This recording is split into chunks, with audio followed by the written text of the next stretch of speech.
बाद बड़ी खबर से जैसलमेर से खबर आ रही है। इंडोर स्टेडियम पहुंची ममता भूपेश, जहां ममता भूपेश ने पौधारोपण किया है। बाड़ेबंदी में सूर्यगढ़ के बाहर आई पहली महिला विधायक हैं ममता भूपेश।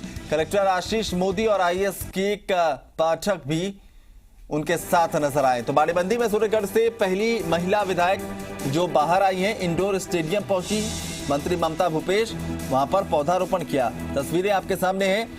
तो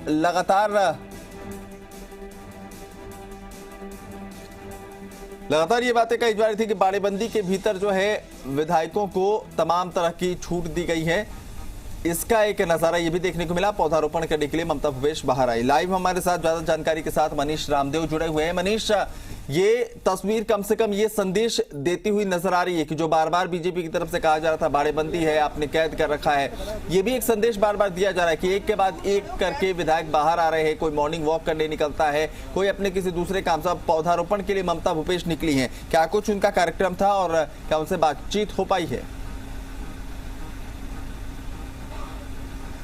जी बिल्कुल अभिनव, मैं बताना चाहूंगा सरकार का 8वां दिन है आज जैसलमेर में और लगातार जो है वो विधायक और सरकार के मंत्री जैसलमेर के अलग अलग जगहों पर भ्रमण कर रहे हैं, अलग अलग सरकारी कार्यालयों में भ्रमण कर रहे हैं, अधिकारियों से मिल रहे हैं, बैठ के ले रहे हैं और जैसलमेर के विकास को लेकर भी कहीं न कहीं जो है वो बातें की जा रही है। अभी फिलहाल हमारे साथ मंत्री ममता भूपेश हैं जो अभी थोड़ी देर पहले इंडोर स्टेडियम पहुंची है, यहाँ पर पौधारोपण किया और उसके साथ में यहाँ जो बास्केटबॉल अकेडमी है उस अकेडमी का निरीक्षण किया और यहाँ के बच्चों से मिली है। बच्चों को मोटिवेट करना जो है वो कहीं न कहीं जो है वो इनका उद्देश्य है। मैडम, क्या कार्यक्रम था आज का?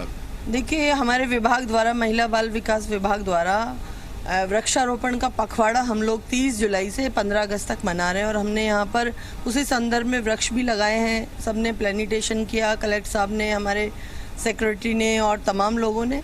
और ये एकेडमी देख के मेरे मन में बहुत ही एक तरह से रोमांच पैदा हुआ है, क्योंकि सुदूर इलाके में राजस्थान के बॉर्डर जिले के अंदर और एक बास्केटबॉल एकेडमी इतने शानदार तरीके से चल रही है और बच्चों का जो परफॉर्मेंस देखा, जो यहाँ के बच्चे खेल रहे हैं, जो मेडल्स लेके आ रहे हैं, मेरे समझ में अपने आप में बहुत ही अद्भुत है। मैं इन बच्चों के उज्जवल भविष्य की कामना करूंगी और उम्मीद करूंगी कि सुदूर इलाके के बच्चे हमारे राजस्थान का नाम रोशन करें।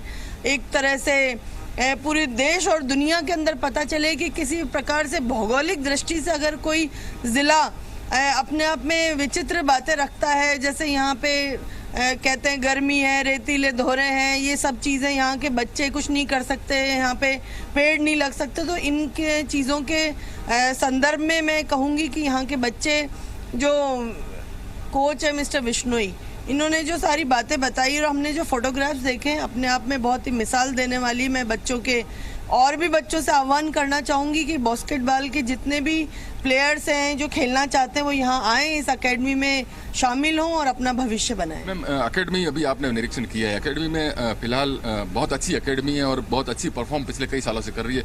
यहाँ अब भी कई ऐसी सुविधाएं हैं जो अपेक्षित हैं, क्या रहेगा राज्य सरकार उन? देखिए, मैंने आज अभी यहाँ पर देखा और निश्चित तौर पे हम अशोक चांदना जी से भी बात करेंगे, मुख्यमंत्री जी से भी कहेंगे इस तरह की एकेडमी को और फैसिलिटेट करना चाहिए और जो भी यहाँ पर ज़रूरी कार्य होंगे हम यहाँ के कलेक्टर साहब से और कोच जो यहाँ पे देख रहे हैं उनसे डिस्कस करके इसको अच्छा और मॉडर्नाइज करवाएंगे और फैसिलिटेट करवाएंगे।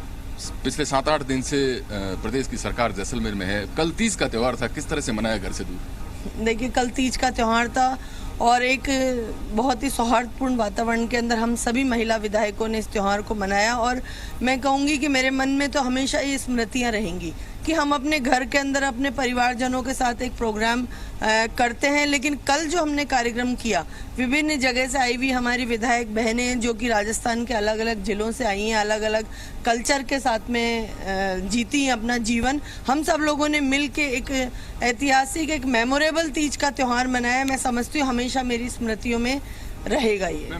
बीजेपी लगातार आरोप लगाती है कि बाड़ेबंदी है, लेकिन यहाँ विधायक जो हैं वो घूम रहे हैं, ऑफिसेज में जा रहे हैं, निरीक्षण कर रहे हैं, विकास कार्यों का जायजा ले रहे हैं, क्या जवाब देना चाहेंगे? मैं तो आपसे बात कर रही हूँ तो आपको कहीं लग रहा है कि मैं बाड़ेबंदी के अंदर हूँ?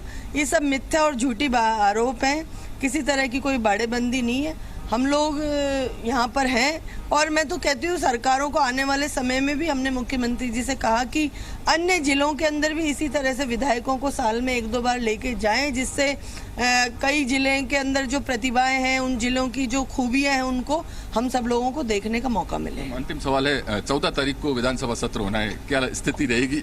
खैर 14 तारीख को लेकर मंत्री जी जो है वो कुछ बोल नहीं रही है, लेकिन जैसलमेर के विकास को लेकर काफी बातें कही है उन्होंने अभिनव, कि जैसलमेर की जिस एकेडमी का इन्होंने निरीक्षण किया है उस एकेडमी में व्यवस्थाओं का विस्तार हो, और बीजेपी द्वारा जो लगातार बाड़ेबंदी के आरोप लगाए जा रहे हैं उन आरोपों को भी कहीं न कहीं मंत्री नकारती हुई दिखाई दे रही है। कह रही हैं कि सरकार के मंत्री, सरकार के विधायक अलग अलग विभागों में घूम रहे हैं, अपने संबंधित विभागों में जा रहे हैं, जैसलमेर के विभिन्न क्षेत्रों का निरीक्षण कर रहे हैं ताकि जैसलमेर के विकास को जो है नई गति दी जा सके। और साथ ही इन्होंने ये भी कहा है कि ये आने वाले दिनों में मुख्यमंत्री जी से ये गुहार भी करेंगे कि साल में इस तरह का एक, बिल्कुल, तो उन्होंने भरोसा जरूर दिया है कि आने वाले समय में विकास कार्यों के लिए वो खासतौर पर अशोक चांदना और मुख्यमंत्री से बात भी करेंगे। हालांकि आपके सवाल को लेकर वो टाल गए, लेकिन उनकी मुस्कुराहट ने बयां कर दिया कि आश्वस्त हैं, सरकार पर किसी तरह का कोई संकट नहीं। बहुत बहुत शुक्रिया मनीष तमाम बातचीत के लिए।